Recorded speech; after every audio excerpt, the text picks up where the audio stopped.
O que se chama de pensamento do idealismo alemão, na verdade é fruto de uma série de influências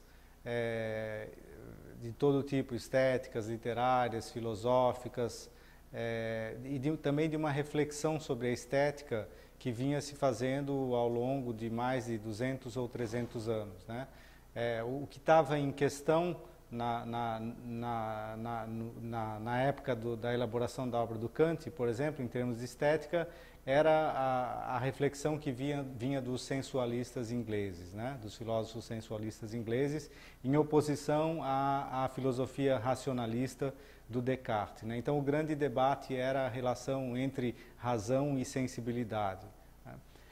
Esse pensamento filosófico também surge no bojo de uma série de questões políticas, históricas importantes, particularmente no que diz respeito à literatura. É interessante observar que essa reflexão sobre a literatura, quer dizer, quando se começa a se consolidar uma ideia de literatura, existe um gênero, que é o romance, que está justamente atingindo o seu auge, está se tornando o principal gênero de obra narrativa ficcional, né? O gênero mais consumido, mais lido, suplantando o outro grande gênero, que é o gênero narrativo preponderante ao longo de toda a antiguidade, que é a epopeia, né? Então o romance por assim dizer, o tipo consolida uma ideia moderna de literatura, né? Isso começa com Cervantes, depois vem vindo com o grande romance inglês do século XVIII. Então, quando surge uma reflexão sobre a literatura na Alemanha, por volta de 1750, essa reflexão está bastante ligada ao romance, né? Mas também é interessante observar que o surgimento da crítica, né? O surgimento da crítica literária, que está ligado a um desenvolvimento de várias formas de comunicação, como os jornais e revistas, que vão ter uma influência enorme sobre a formação de uma ideia de literatura. Entre 1750 e 1800, né, quando se consolida o conceito de literatura, se consolida também um mercado livreiro, particularmente forte na Alemanha, em torno da cidade de Leipzig, por exemplo.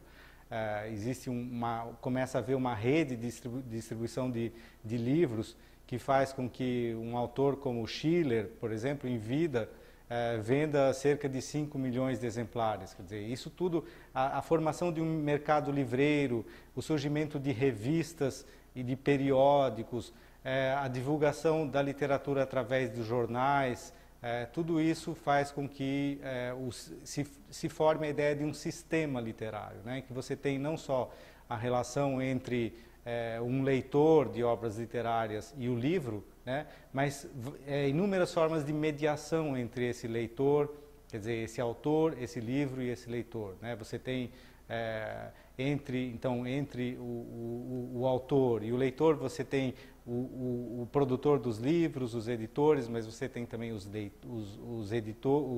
vendedores desses livros, quer dizer, o mercado livreiro, e vocês têm também uma rede formada por jornais, revistas, onde escrevem cada vez mais pessoas que se especializam em ler livros e comentar livros, né?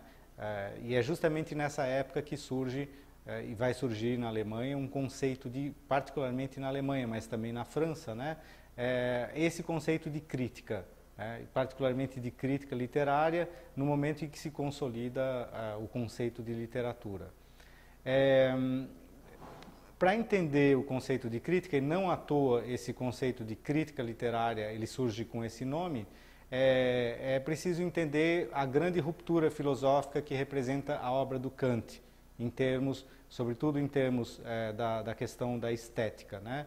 Particularmente com relação à crítica do juízo estético, né? A Kritik der Urteilskraft, que a gente traduz como a crítica do juízo estético, né?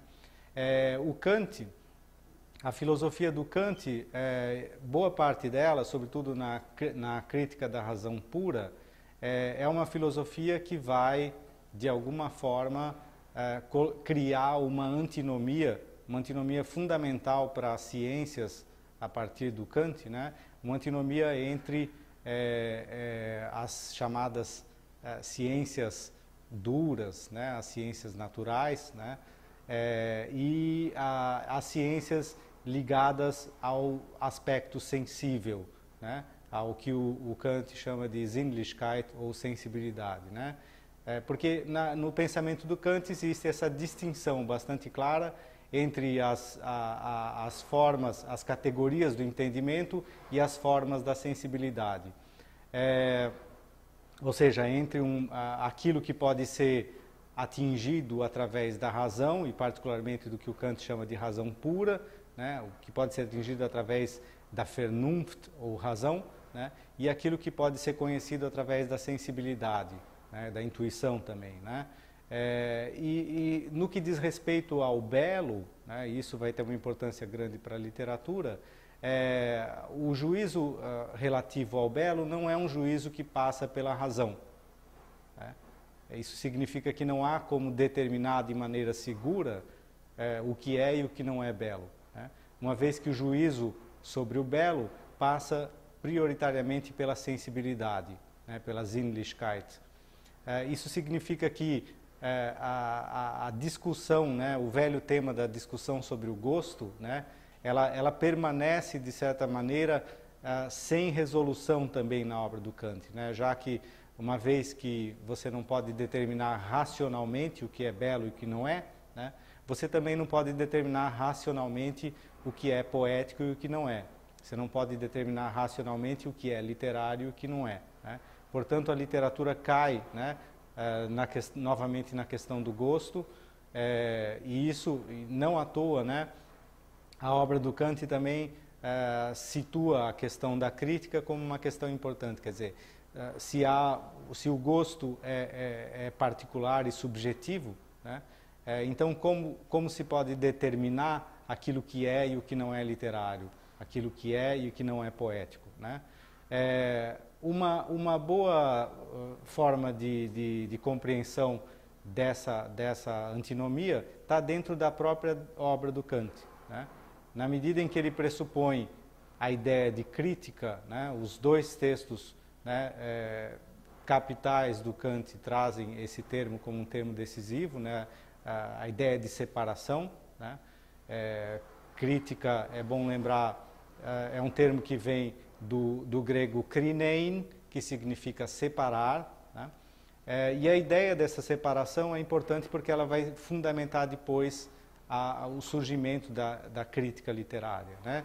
O papel do crítico literário como aquele que é capaz de separar racionalmente, né? De entender racionalmente o que é literário e o que não é literário, o que tem valor literário e o que não tem valor literário, né?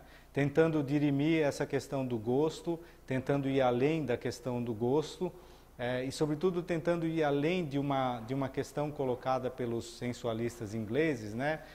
De uma educação para o gosto, quer dizer, para os ingleses, para os sensualistas ingleses ainda o gosto literário está muito ligado a uma formação e sobretudo a um bom gosto, né? Que viria de uma formação de classe, inclusive, né?